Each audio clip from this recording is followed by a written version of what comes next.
സംസ്ഥാനത്താകെ 1200 തദ്ദേശ സ്ഥാപനങ്ങളാണുള്ളത്. അതിൽ മട്ടന്നൂർ മുനിസിപ്പാലിറ്റിയുടെ തിരഞ്ഞെടുക്കപ്പെട്ട സമിതിയുടെ കാലാവധി അവസാനിക്കുന്നത് 2027 സെപ്റ്റംബർ 10 മാത്രമാണ്. അതൊഴികെയുള്ള 1199 തദ്ദേശ സ്ഥാപനങ്ങളിലേക്കുമുള്ള തിരഞ്ഞെടുപ്പ് നടത്താനാണ് തീരുമാനിച്ചിട്ടുള്ളത്. 941 ഗ്രാമപഞ്ചായത്തുകളിലെ 17,337 വാർഡുകൾ, 152 ബ്ലോക്ക് പഞ്ചായത്തുകളിലെ 2,267 വാർഡുകൾ, 14 ജില്ലാ പഞ്ചായത്തുകളിലെ 346 വാർഡുകൾ, 86 മുനിസിപ്പാലിറ്റികളിലെ 3,205 വാർഡുകൾ, 6 കോർപ്പറേഷനുകളിലെ 421 വാർഡുകൾ എന്നിവയിലേക്കാണ് തെരഞ്ഞെടുപ്പ് നടത്തുന്നത്. തെരഞ്ഞെടുപ്പ് നടക്കുന്നത് ആകെ 23,576 വാർഡുകളിലേക്കാണ്. ഓരോ വാർഡും ഓരോ നിയോജക മണ്ഡലമാണ്. ഓരോ നിയോജക മണ്ഡലത്തിനും തിരഞ്ഞെടുപ്പ് നടത്തുന്നതിന് വേണ്ടി തയ്യാറാക്കിയ വോട്ടർ പട്ടികയുണ്ട്. പൊതു തിരഞ്ഞെടുപ്പിന് മുമ്പായി ഡീലിമിറ്റേഷൻ കമ്മീഷൻ തദ്ദേശ സ്ഥാപനങ്ങളുടെ വാർഡ് വിഭജനം നടത്തിയിരുന്നു. 2024 സർക്കാർ പുതുക്കി നിശ്ചയിച്ച അംഗസംഖ്യ പ്രകാരവും 2011 സെൻസസ് ജനസംഖ്യ അടിസ്ഥാനമാക്കിയുമാണ് വാർഡ് വിഭജനം നടത്തിയത്.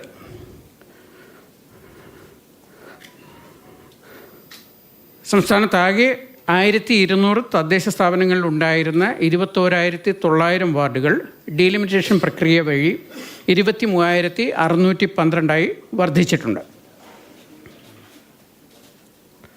പുതിയ വാർഡുകൾക്ക് അനുസൃതമായി വോട്ടർ പട്ടിക തയ്യാറാക്കിയിട്ടുണ്ട്. ഈ വോട്ടർ പട്ടിക തയ്യാറാക്കുന്നത് 2020 പൊതുതെരഞ്ഞെടുപ്പിന് ഉപയോഗിച്ച വോട്ടേഴ്സ് ലിസ്റ്റ് 2023 2024 സമഗ്രമായി സംക്ഷിപ്തമായി പുതുക്കി പ്രസിദ്ധീകരിച്ചിരുന്നു. 2025 2 തവണയായി സംക്ഷിപ്ത പുതുക്കൽ നടത്തിയിട്ടുണ്ട്. ഒക്ടോബർ 25 അന്തിമ വോട്ടർ പട്ടിക പ്രസിദ്ധീകരിച്ചത്. ആ പ്രസിദ്ധീകരിച്ച വോട്ടർ പട്ടിക പ്രകാരം സംസ്ഥാനത്താകെ 2,84,30,761 വോട്ടർമാരുണ്ട്. 2,84,30,761 വോട്ടേഴ്സാണ് നമ്മുടെ അന്തിമ വോട്ടേഴ്സ് ലിസ്റ്റ് പ്രകാരം നിലവിലുള്ളത്. അതിൽ 1,34,12,470 പേർ പുരുഷന്മാരും 1,50,18,10 പേർ സ്ത്രീകളും 281 ട്രാൻസ്ജെൻഡറുകളും ഉൾപ്പെടുന്നു. പ്രവാസി ഭാരതീയർക്ക് ഉള്ള വോട്ടർ പട്ടികയും തയ്യാറാക്കിയിട്ടുണ്ട്.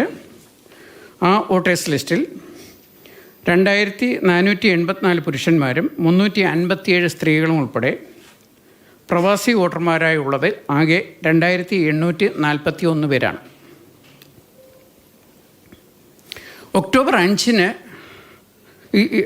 25 പ്രസിദ്ധീകരിച്ച അന്തിമ വോട്ടർ പട്ടികയിൽ ഉൾപ്പെടാത്തവർക്ക് പേര് ചേർക്കുന്നതിന് നവംബർ 4, 5 തീയതികളിൽ വീണ്ടും അവസരം നൽകിയിരുന്നു. അതോടൊപ്പം ഒഴിവാക്കലിനും ഭേദഗതിക്കും സ്ഥാനമാറ്റത്തിനും അവസരമുണ്ടായിരുന്നു. അത് നടപടികൾ പൂർത്തീകരിച്ച് സപ്ലിമെൻ്ററി ലിസ്റ്റ് 14 പ്രസിദ്ധീകരിക്കും. നവംബർ 14 പ്രസിദ്ധീകരിക്കും. അത് അംഗീകൃത രാഷ്ട്രീയ പാർട്ടികൾക്ക് സൗജന്യമായും മറ്റുള്ളവർക്ക് വില വാങ്ങിയും നൽകുന്നതാണ്. വോട്ടെടുപ്പിനായി ആകെ 33,746 33,746 പോളിംഗ് സ്റ്റേഷൻസ് ഉണ്ടാകും. ഗ്രാമ, ബ്ലോക്ക്, ജില്ലാ പഞ്ചായത്ത് വാർഡുകളിലേക്കുള്ള വോട്ട് രേഖപ്പെടുത്തുന്നതിന് പഞ്ചായത്തുകൾക്കായി 28,127 മുനിസിപ്പാലിറ്റികൾക്ക് 3,604 കോർപ്പറേഷനുകൾക്ക് 2,015 പോളിംഗ് സ്റ്റേഷനാണ് ഏർപ്പെടുത്തിയിട്ടുള്ളത്. പഞ്ചായത്ത് തലത്തിൽ ഒരു വോട്ടർക്ക് ഗ്രാമ, ബ്ലോക്ക്, ജില്ലാ പഞ്ചായത്തിലേക്ക് 3 വോട്ട് ചെയ്യാനുള്ള അവകാശമുണ്ട്. നഗരസഭാ തലത്തിൽ 1 വോട്ടാണ് ചെയ്യേണ്ടത്. തദ്ദേശ സ്ഥാപനങ്ങളിലെ വാർഡ് സംവരണം സംബന്ധിച്ച് അധികാരപ്പെടുത്തിയ ഉദ്യോഗസ്ഥർ ഉത്തരവ് പുറപ്പെടുവിച്ചിട്ടുണ്ട്. ഗ്രാമ, ബ്ലോക്ക്, ജില്ലാ പഞ്ചായത്തുകളുടേത് ജില്ലാ കളക്ടറും, മുനിസിപ്പാലിറ്റികളുടേത് തദ്ദേശ വകുപ്പ് ജില്ലാ ജോയിൻറ്റ് ഡയറക്ടറും, കോർപ്പറേഷനുകളുടേത് തദ്ദേശ വകുപ്പ് അർബൻ ഡയറക്ടറുമാണ് അധികാരപ്പെടുത്തിയ ഉദ്യോഗസ്ഥർ.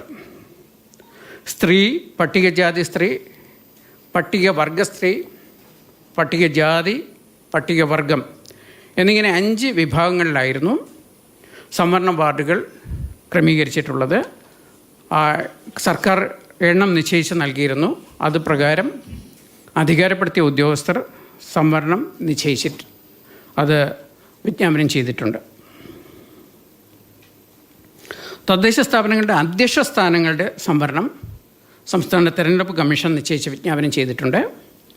അധ്യക്ഷ സ്ഥാനം സ്ത്രീകൾക്കായി സംവരണം ചെയ്യാത്ത തദ്ദേശ സ്ഥാപനങ്ങളിൽ ഉപാധ്യക്ഷ സ്ഥാനം, പ്രസിഡൻറ്റ്, വൈസ് പ്രസിഡൻറ്റ് എന്ന തലത്തിലാണ് പഞ്ചായത്തുകളിലുള്ളത്. അതിൽ പ്രസിഡന്റ് സ്ഥാനം സംവരണം ചെയ്തിട്ടുണ്ട്. അവിടെ വൈസ് പ്രസിഡന്റ് സ്ഥാനം സ്ത്രീകൾക്കായിരിക്കും. അതുപോലെ മുനിസിപ്പാലിറ്റിയിൽ മുനിസിപ്പൽ ചെയർമാൻ സ്ഥാനം സ്ത്രീകൾക്കായി സംവരണം ഏർപ്പെടുത്തിയിട്ടുള്ളത്. ഡെപ്യൂട്ടി വൈസ് ചെയർമാൻ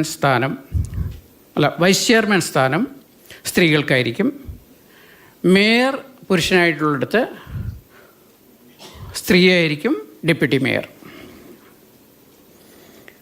വോട്ടെടുപ്പിനായി ഉപയോഗിക്കുന്ന ഇലക്ട്രോണിക് വോട്ടിംഗ് മെഷീനുകൾ ഹൈദരാബാദ് ആസ്ഥാനമായ electronic corporation of India limited സംസ്ഥാന തിരഞ്ഞെടുപ്പ് കമ്മീഷന് വേണ്ടി നിർമ്മിച്ച് നൽകിയിട്ടുള്ളതാണ്.